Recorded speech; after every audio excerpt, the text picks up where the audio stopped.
ஸ்ரீ கந்தவிலாஸ் விபூதி குங்குமம் மற்றும் ஸ்பெஷல் பஞ்சாமிர்தம். சிவப்பு சிறப்பு. No compromise. உங்க சைடுலயும் எங்க சைடுலயும். GT Holidays, South India's #1 travel brand. தமிழர்களின் நம்பர் 1 சாய்ஸ் தமிழ் மேட்ரிமோனி. ஐயா, சுத்த மனம் அசுத்த மனம்னு ரெண்டு இருக்குன்னு சொன்னீங்க. இது எப்படி நம்ம பிரித்து புரிஞ்சுக்கணும்? சுத்த மனம் அசுத்த மனம் அப்படின்னு ரெண்டு மனம் ஏன்னா இருக்கு. மனமே வந்து நம்ம கண்ணுக்கு தெரிய போகிறது இல்லை. அதில் சுத்த அசுத்தம் எப்படி கண்டுபிடிக்கிறதுன்னு தெரியல. மாலை போட்டு பாத யாத்திரையெல்லாம் போகிறாங்க, அப்போ மனசு சுத்தமாக இருக்கும். அதை விட்டு முடித்த உடனே மாலையை கலட்டுன உடனே மனசு எங்கே பண்ணும்? தாவி குதிக்கும். உடனே பழைய பழக்கத்துக்கு போயிடும். தன் கையில் பிடித்த தனி அருட்ஜோதியை என் கையில் கொடுத்த என் தனி தந்தையேன் படித்தார். ஐயா தெளிவாக சொல்கிறார், ஆன்மாவே சபையாகவும் அதன் உள் ஒளியே பதியாகவும் கண்டு நிற்றை. பொண்ணுக்காக பொருளுக்காக புகழுக்காக ஓடக்கூடிய மனம் சுத்த மனம். இந்த ரெண்டும் ஒரு எண்ணங்கள் தான். ஏன்னா மனசுங்கிறது வந்து ஒரு பொருள் கிடையாது, எண்ணங்கள் தான் மனசு. நடராஜர் சிலை எடுத்துக்கிட்டீங்க பார்த்தீங்கன்னா, நடராஜருடைய விரல் இப்படி இருக்கும், சிவபெருமானுடைய விரல் இப்படி 2 விரல் இருக்கும். 2 விரலுக்கு நடுவில் ஒரு மான் இருக்கும். இந்த மானுடைய முகம் வந்து நடராஜரை பார்த்துக்கணும். இப்போ இந்த 2 விரல் இருக்கு இல்லையா, ஒரு விரல் அசுத்த மனம், இன்னொரு விரல் சுத்த மனம்.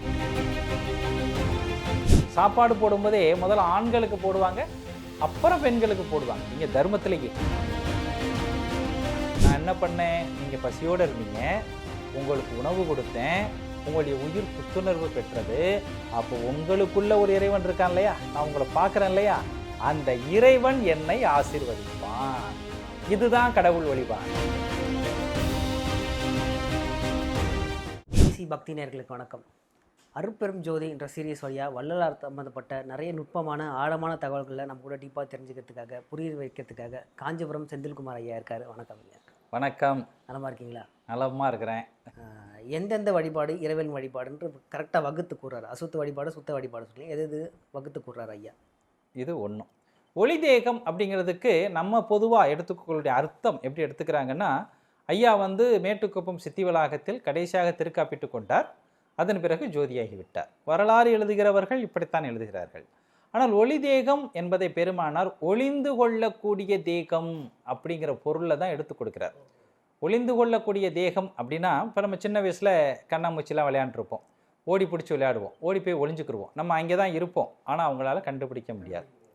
இதை தான் மேட்டுக்குப்பம் சித்தி வளாகத்திலும் ஐயா சொன்னார். கடைசியாக திருக்காப்பிட்டு கொள்வதற்கு முன்னே என்ன ஐயா சொல்கிறாங்கன்னா, நான் உள்ளே 10-15 தினங்கள் இருக்க போகிறேன், யாரும் திறந்து பார்த்து அவநம்பிக்கை அடையாதீர்கள், திறந்து பார்த்தால் இறைவன் என்னை காட்டி கொடார்.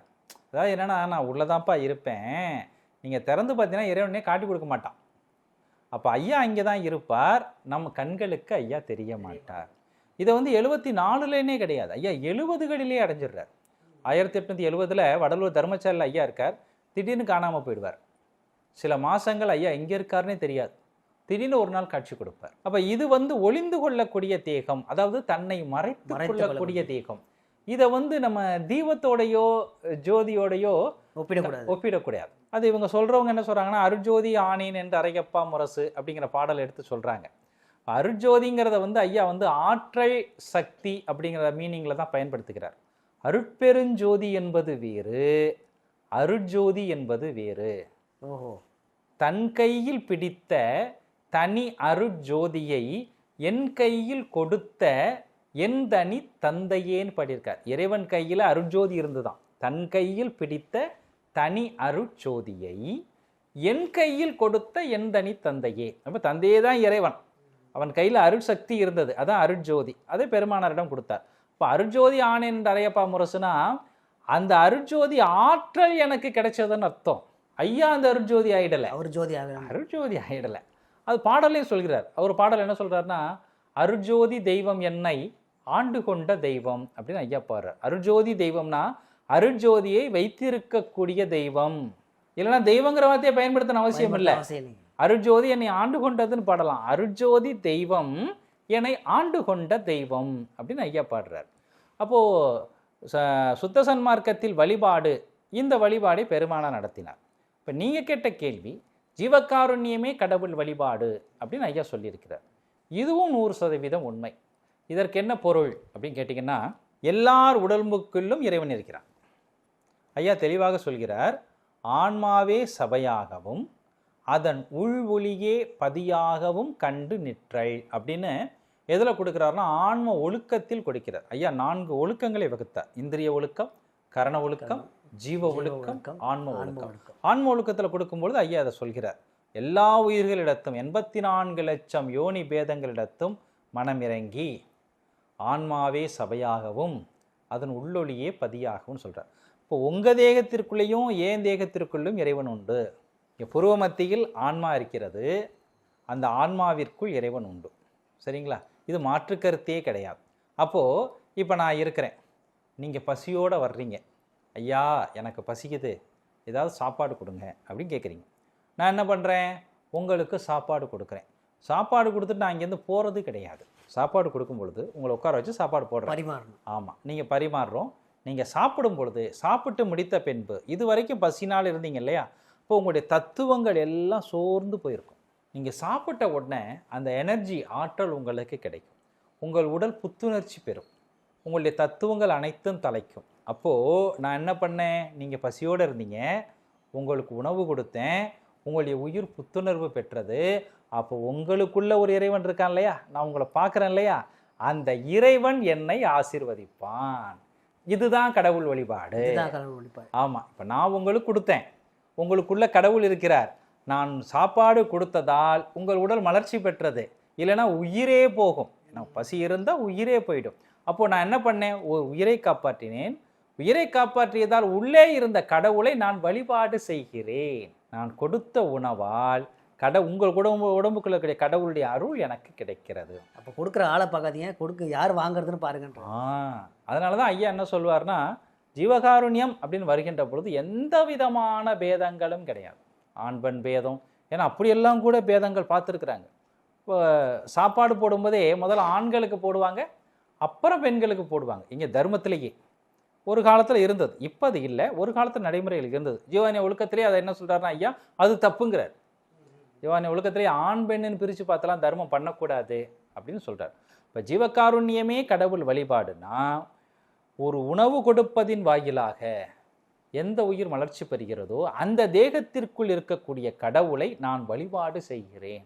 அந்த கடவுளின் அருள் எனக்கு கிடைக்கிறது அப்படின்னு பொருள். அப்போ முதல்ல சொன்ன வழிபாடும் வேண்டும், அது சரியை கிரிகை. ஏன்னா அந்த வழிபாடு இருந்தால்தான் நம்முடைய மனசெல்லாம் பார்த்தீங்கன்னா அசுத்த மனசு. நமக்கு 2 மனம் உண்டு, ஒன்று சுத்த மனம், இன்னொன்று அசுத்த மனம். சுத்த மனம் எங்கே வேலை செய்யும், ஒரு ஆலயத்துக்கு போகிறோம், அங்கே மனசு சுத்தமாக இருக்கும். இல்லை நம்ம வீட்டில் ஒரு வழிபாடு நடக்குது, சுத்தமாக இருக்கும். மாலை போட்டு பாத யாத்திரையெல்லாம் போகிறாங்க, அப்போ மனசு சுத்தமாக இருக்கும். அதை விட்டு முடித்த உடனே, மாலையை கலட்டுன உடனே மனசு எங்கே பண்ணும், தாவி குதிக்கும், உடனே பழைய பழக்கத்துக்கு போயிடும், அசுத்த மனசுக்கு போயிடும். அப்போ இந்த மனம் அசுத்த மனமாக இல்லாமல் சுத்த மனமாக இருக்கணும்னா அதற்கு புறத்தில் வழிபாடு அவசியம். பெருமான் தெளிவாக சொல்கிறார். மகாதேவ மாலை பாடலில் பதி பூசை முதலிய நற்கிரியால் தான் மனம் அசுத்த பாவனை அற்று சுத்த பாவனையில் நிற்கும். மனம் அசுத்தத்திலிருந்து சுத்தத்துக்கு வரணும் அப்படின்னா நாம் வெளியில் பூஜை செய்வதும் அவசியம். அதுவும் ஒரு கடவுள் வழிபாடு. பிற உயிர்களிடம் தயவோடு நடப்பதும் கடவுள் வழிபாடு. ரெண்டுமே கடவுள் வழிபாடு. ஐயா, சுத்த மனம் அசுத்த மனம்னு 2 இருக்குன்னு சொன்னீங்க. இதை எப்படி நம்ம பிரித்து புரிஞ்சுக்கிறது? சுத்த மனம் அசுத்த மனம் அப்படின்னு 2 மனம் இருக்கு. மனமே நம்ம கண்ணுக்கு தெரிய போறதில்ல, அதில் சுத்த அசுத்தம் எப்படி கண்டுபிடிக்கிறதுன்னு தெரியல. இது நம்முடைய பெருமானார் மட்டும் சொன்னதில்லை, நம்ம பெருமானார் முன் தோன்றிய அருளாளர்கள் அனைவருமே சொன்னதுதான். நீங்கள் சிவபெருமானுடைய சிலை இல்லை சிவபெருமான் நடராஜர் சிலை எடுத்துக்கிட்டீங்க பார்த்தீங்கன்னா, நடராஜருடைய விரல் இப்படி இருக்கும், சிவபெருமானுடைய விரல் இப்படி 2 விரல் இருக்கும். 2 விரலுக்கு நடுவில் ஒரு மான் இருக்கும். அந்த மானுடைய முகம் நடராஜரை பார்த்துக்கிட்டு இருக்கும். இப்படி தான் அந்த சிலையினுடைய தத்துவம் இப்படி தான் இருக்கும். இப்போ இந்த 2 விரல் இருக்கு இல்லையா, ஒரு விரல் அசுத்த மனம், இன்னொரு விரல் சுத்த மனம். இந்த மான் இருக்கு பாருங்க, இதுதான் மனசு, உண்மையாக மனசு. இதை செலக்ட் பண்ணணும், சுத்தம் அசுத்தம் 2 இருக்கு. எதை செலக்ட் பண்ணணும்? ஆமாம், மான் ஆனால் எங்கே பார்க்கும்னா நடராஜரை பார்க்கும். ஸோ இறைவனின் மீது எப்பொழுது நம்முடைய மனம் லகித்திருக்கிறதோ அப்பொழுதெல்லாம் நம் மனம் சுத்த மனமாக இருக்கிறது என்று பொருள். அந்த அருளியலை விட்டுவிட்டு உலகியலுக்கு வந்து காசு, பணம், வேலை, சொத்து, சுகம், பேரு, புகழ், இந்த நிலையில்லாத தேடியெல்லாம் ஓடுறது பாருங்க மனசு, இதெல்லாம் அசுத்த மனம். அதாவது இந்த உலகியலில் எதெல்லாம் நிரந்தரம் இல்லையோ அதை தேடி இந்த மனசு ஓடிக்கிட்டு இருக்கு. அப்போ அதுக்காக போகவே கூடாதா அப்படிங்கிறது இல்லை. நம்ம இல்லறத்தில் இருக்கிறோம் அப்படின்னா நம் குடும்பம் வாழ்வதற்கு என்று ஒரு பொருளாதாரம் தேவை. நமக்குன்னு ஒரு வீடு கட்டிக்கிறலாம், நமக்குன்னு ஒரு வேலை, அந்த வேலையில் வரக்கூடிய வருமானம், அதில் என்ன வருமானம் வருகிறதோ அதற்கு தகுந்தாற்போல் ஒரு மன நிறைவு. அப்படி அந்த வருமானத்திலும் ஒரு பகுதியை சேமித்து தர்மம் செய்வது, இப்படியெல்லாம் இருக்கிறதுல பிரச்சனை இல்லை. ஆனால் ஒரு சொத்து சேர்க்கறதுனா இங்கே ஒரு ஃப்ளாட் வாங்கினேன், அங்கே ஒரு ஃப்ளாட் வாங்கினேன், அங்கே இப்போ புதுசாக டெவலப் ஆகுதான், பஸ் ஸ்டாண்ட் வருதாமே அங்கே 2 ஃப்ளாட்டை வாங்கி போடுவோம், இப்படி ஓடிக்கிட்டே இருக்கக்கூடிய மனம் அசுத்த மனம். பொண்ணுக்காக, பொருளுக்காக, புகழுக்காக ஓடக்கூடிய மனம் அசுத்த மனம். நாம் யார், இறைவன் யார், இறைவனுடைய அருளை எப்படி பெறுறது, நம்ம டெய்லி எப்படி நடந்துக்கிறணும், எந்த ஒழுக்கங்களை பின்பற்றணும், எப்படி பக்தி பண்ணணும், பிற உயிர்கள்கிட்ட எப்படி இரக்கத்தோடு இருக்கணும், எப்படி தவம் பண்ணணும், இதை பற்றியே சிந்திக்கக்கூடிய மனம் சுத்த மனம்.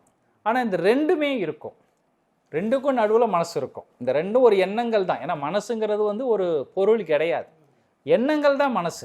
எண்ணத்தின் வெளிப்பாடு தான் மனம். நல்ல எண்ணமும் இருக்கும், தீய எண்ணமும் இருக்கும், நடுவில் மனசு இருக்கும். இப்போ மனசை நம்ம இறைவன் பக்கம் திருப்பினால் அது அருளியலில் இருக்கும், நமக்கு நல்லது நடந்துக்கிட்டே இருக்கும், நம்ம முன்னேறிக்கிட்டு இருப்போம். மனத்தை அசுத்தத்தை பக்கம் இப்படி திருப்பிட்டா அது எங்கெங்கேயோ ஓடிட்டுருக்கும், அது தன் தேவைக்கு சுற்றிட்டு இருக்கும், அது ஓடிட்டே தான் இருக்கும். எங்க முத்து மாரியம்மா தன்னானே நானே, அழகு முத்து மாரியம்மா தில்லேலேலோ. எங்க முத்து மாரியம்மா தன்னானே நானே, அழகு முத்து மாரியம்மா தில்லேலேலோ.